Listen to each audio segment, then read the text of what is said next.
Hello and welcome. We have a very interesting show for you tonight. I decided I wanted to delve into the topic we're going to talk about tonight, medical ethics, after I read an article recently in the Star Tribune.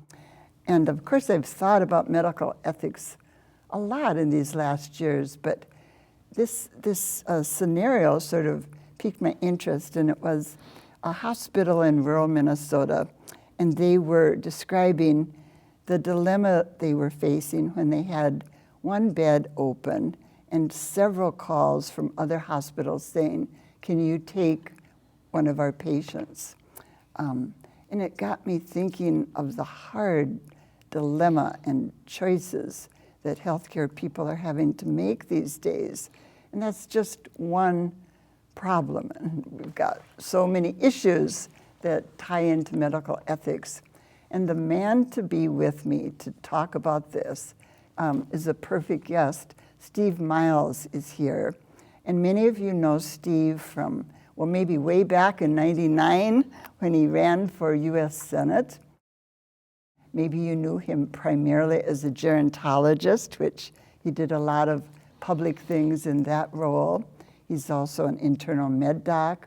But in the last years, my sense of you, Steve, is that medical ethics has been your primary niche, right? Yep. Yes. Very much. I just want to say a couple more things about Steve. He's a prolific writer and has written many books, many journal articles, lots of chapters in lots of prestigious books, has many awards in the field of ethics and medicine. So we're very lucky to have him here tonight.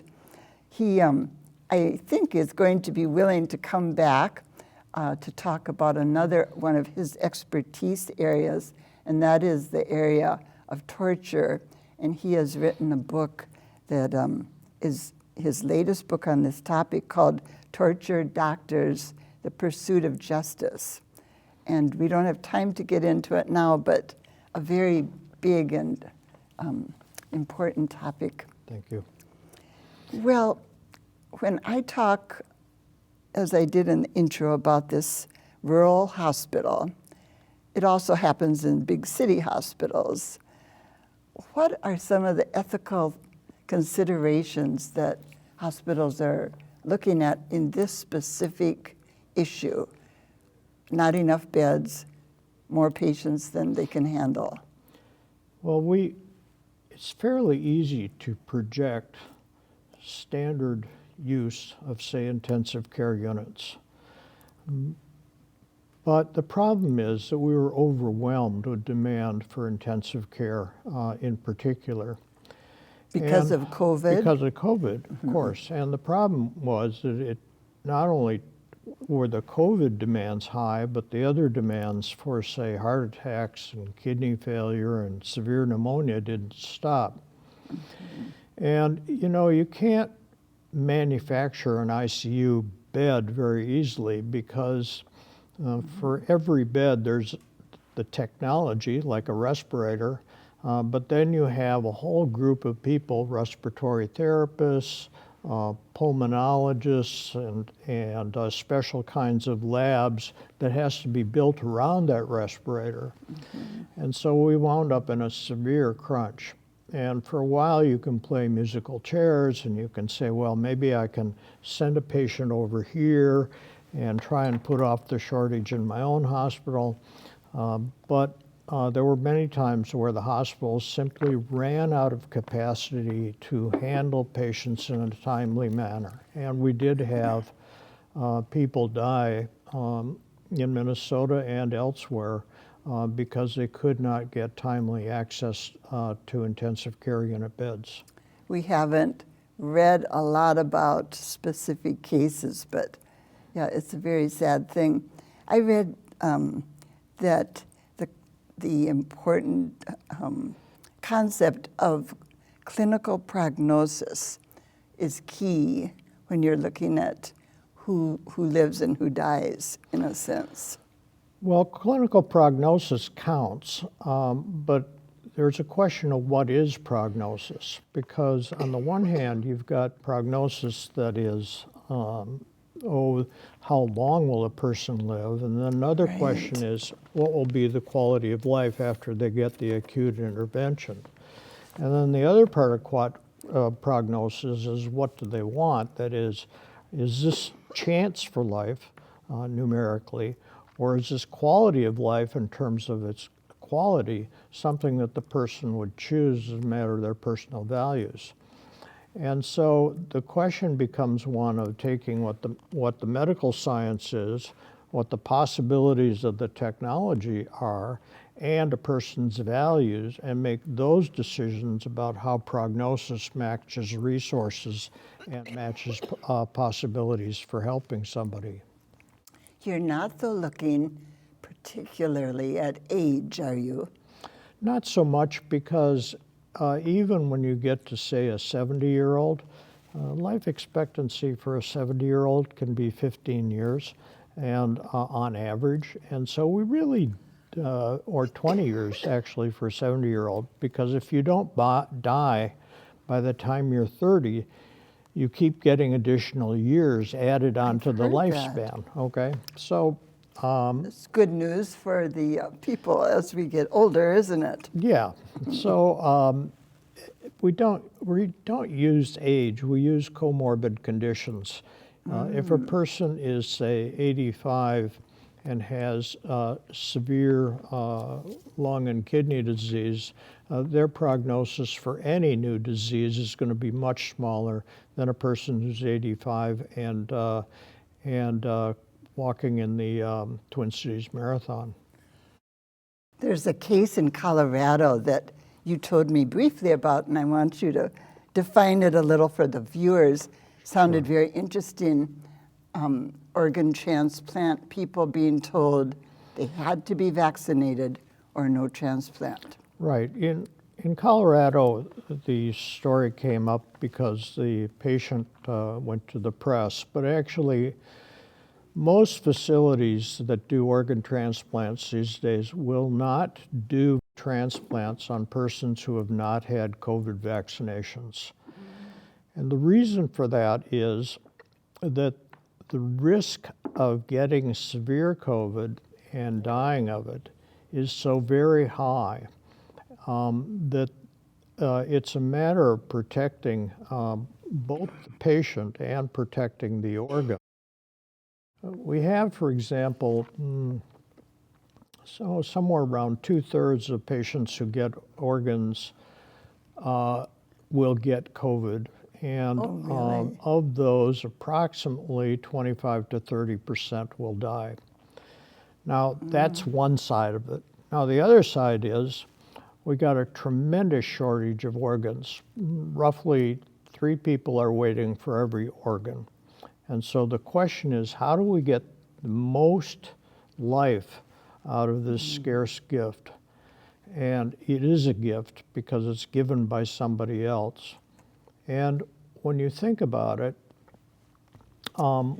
we can't also, we've got a problem with our teams themselves get demoralized by having an organ go in and then the person immediately die. Right. This is not unique to COVID. We say that people who want a lung transplant have to be clear of cigarettes. We say that people who have destroyed their liver from drinking have to have completed a treatment program and to have not been drinking for at least 6 months. And so we have a way of trying to work individually to get the best outcome possible out of every organ that we put in, because organs are so scarce. If an organ was a dime a dozen, we had enough to go around, well, that might be a different thing. But when you got 3 people waiting for an organ and you can get a normal life out of 1 kidney, Right, that and the makes person sense. is not going to take a COVID shot, well, come on. I bet, though, that there is protesting going on in Colorado since it's become a more public issue. Well, there is, but we have in the United States a network that's called UNOS, which is a nationwide clearinghouse for setting policies and allocating organs, so that if a match comes up in Minneapolis that's best for a patient down in Georgia, that organ will go down to Georgia. And UNOS is very clear on this, that non-COVID vaccinated patients is a valid reason to exclude people from organ recipients. So decisions are being made and have been made forever, probably, in terms of This is choices. not a new decision, and I don't think that many people have objected to the rules, for example, on lung transplants and cigarette smoking. Or sending your kids to school with vaccinations. Well, we've had vaccinations for school forever. Right. And in fact, George Washington actually had a mandatory vaccination for smallpox for his entire military force. No kidding. No, Oh, that'd be good for people to really realize. That was the first mandatory vaccination in the pre-United States. Have you been surprised, Steve, at the uproar and the level of, I want to say hatred, but that's maybe too strong, but the level of upset about mandates and masks? What surprises me is the degree of anti-science that stands with it. A liberty argument is one thing, but a liberty argument based on complete fictions like ivermectin or the malaria medicine, that is a resistance that is based on a complete rejection of science, more so than a defense of individual liberty, strikes me as crazy. And disappointing. well, it actually is crazy, because a policy that is, any public policy that can't be based on facts winds up being profoundly harmful to the public. And to talk about the scarcity of ICU beds in greater Minnesota, that to the extent that those beds are occupied by people who have pursued anti-science beliefs to avoid getting vaccinated, shows the terrible cost of anti-science. I agree. Do you think, and I hear people talking about this privately, not publicly, but do you think that there should be consequences for people who are not vaccinated in terms of medical support, medical access? No, I don't. But I do think that to some extent they're generating a lack of medical access by the fact that the people who are anti-vaccination tend to be in places with low access to intensive care units. So there's a de facto problem. Right, so it's happening Yeah. anyway, isn't it? Climate change has been another big worryous thing people are very apprehensive and fearful about. And I was thinking as I was getting ready to talk with you tonight, how much is climate change going to impact medical ethics? Well, climate change is an issue for medical ethics because currently, as of last year, about 15 million people a year were dying because of temperature abnormalities. 15 million? 15 million. That Million. includes Oh my gosh. people dying of heat, people dying of storms, people dying of floods, and so forth. And then you have people dying of deforestation and failure of crops. And so the current count is 15 million a year. That is plague-sized. Yes. 4 million people died last year from COVID, for example. And to that extent, the failure to deal with climate change is producing pandemic levels of death, disability, and lost productivity. And so that makes it a fair public health issue. And when you talk about public health, you immediately are in the zone of bioethics. Right. And as a bioethicist, then this is right up your alley, really, isn't it? It is fair to say, just as bioethicists raised the issue of the fact is a nuclear war can't be won because a nuclear exchange would essentially destroy the entire medical infrastructure. It is fair for bioethicists to point out that there is no healthcare system on the planet that can dig us out of the adverse health consequences of global warming. Is this being discussed, do you think, this week as we tape in Glasgow at the climate conference? Yes, I'm sure that it is. Okay. There are panels addressing the consequences of global warming for health systems and for patterns of disease. And for example, you know, we now got dengue and Zika moving up from South America to the south coast of the United States because of global warming. Malaria is now reestablishing on the south coast of the Caribbean, or on the south coast of the United States because of global warming. And so these patterns, as we take warmth north, change the environment for disease vectors like the malaria virus. Well, that's information that I've not heard, all of this, so that's really, really You important. I ask, and I might have trouble sleeping tonight, but we need to know. We need to know this. Speaking of other countries, I was thinking our country, and I think a lot of people know this, not everyone's aware of it, we are not doing very well when we look at many different kinds of health outcomes.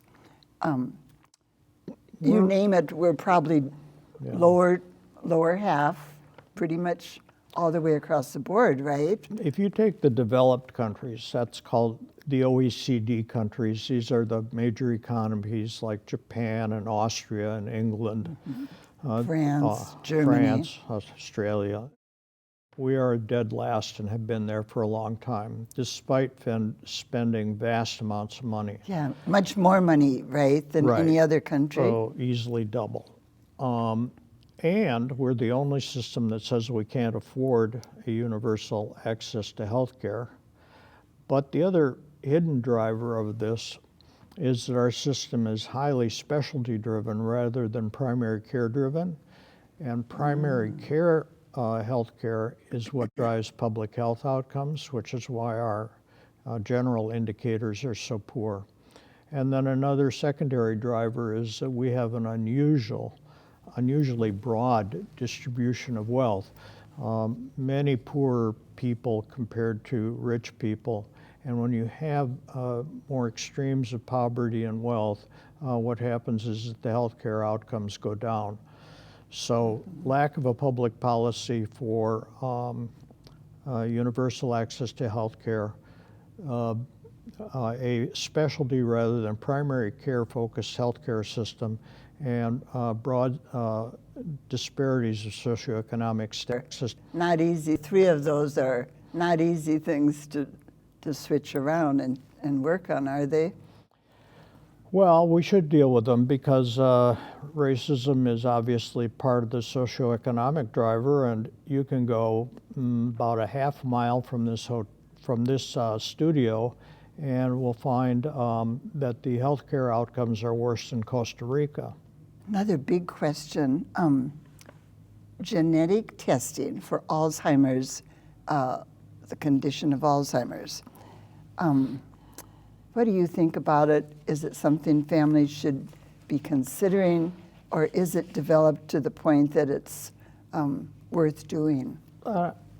Genetic testing is good for diseases where it's very highly predictive and where it predicts most cases.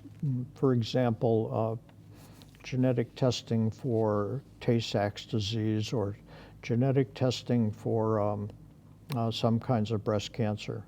The problem with the genetic test for Alzheimer's disease is that it's not very predictive, and when it is predictive, it's for a minority of the cases who are at risk of dementia.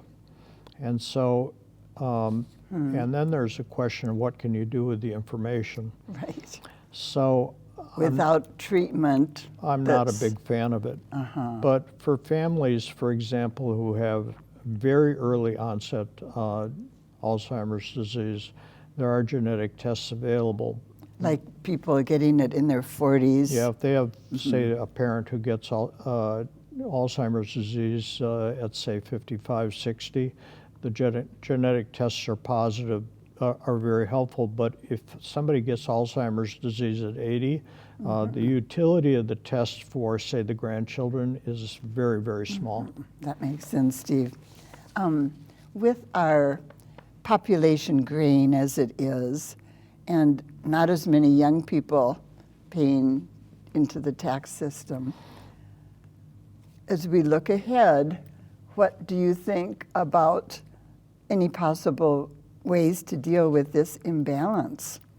Well, you know, I think a lot of people talk about, you know, well, we're going to have so many older people and too few kids and all that jazz. But one way to adjust that is, instead of concentrating education just on the kids, concentrate education on the people who are 30, 40, 50, and 60, so that they can successfully thrive in the new job markets. And I like that. we're building, we have built an education system that is aimed on one kind of age pyramid, and we've built an economy and an age structure that does not match our education system, and we can fix that. That is a fixable thing, isn't it, when I hear you say that? Yeah. That's not something, though, that's been written about very much. Have you yourself? No, there's taken been a that fair up? amount of talk about, you know, how do you retrain or refinance the education for midlife workers. And particularly with COVID, and so many people dropping out of the job market, they're seeking new skills. Assisted suicide, we've just got a couple minutes left, but Oregon, of course, has legalized that. What do you think about that as an option? I'm very lukewarm on it. You know, you get public opinion polls, 60, 70% of the population wants it. If you look at what's happened in Oregon, even last year for which we have data, 0.5% of the deaths in the state were from assisted suicide. 0.5%. That's small. And okay. Roughly 150 times as many people elected hospice. And so when I think about a healthcare system, I think about what's the best healthcare system we can build for people who are nearing the end of their lives, or not doing a very good job. And assisted suicide is like a sizzle on a steak. It's just a lot of news stories, but that's not where the hard work of improving end-of-life care is. I think for journalists, it's one of those concepts, I'm just speaking of for journalists here, but it's a concept that's hard to put your arms around, and so therefore it's more newsworthy, proportionately, probably. 1 minute left. What about privacy and medical data? One writer I read said that's our most important ethical issue right now. Would you agree or disagree? Privacy's over. I think the big question is preventing medical data from being used for harm, but I'm not sure that privacy will work in a digital age. That's another show, another topic, isn't it? A big topic. But you gave me a minute, you know. That's I know it, and you're very good to honor my minute. Well, we are out of time. Thank you so much, Steve, Nice for coming being here. down and informing me and informing the viewers, and lots to think about here. You left us with lots of good ideas and pondering ideas, things we need to talk more about in our families and community. Thank you. Thank you. I'll be back again next week. As many of you know, I've been talking for this last half hour about all kinds of big topics with this really informative and knowledgeable guest. So we want to thank him again. I'll see you next week. Take care.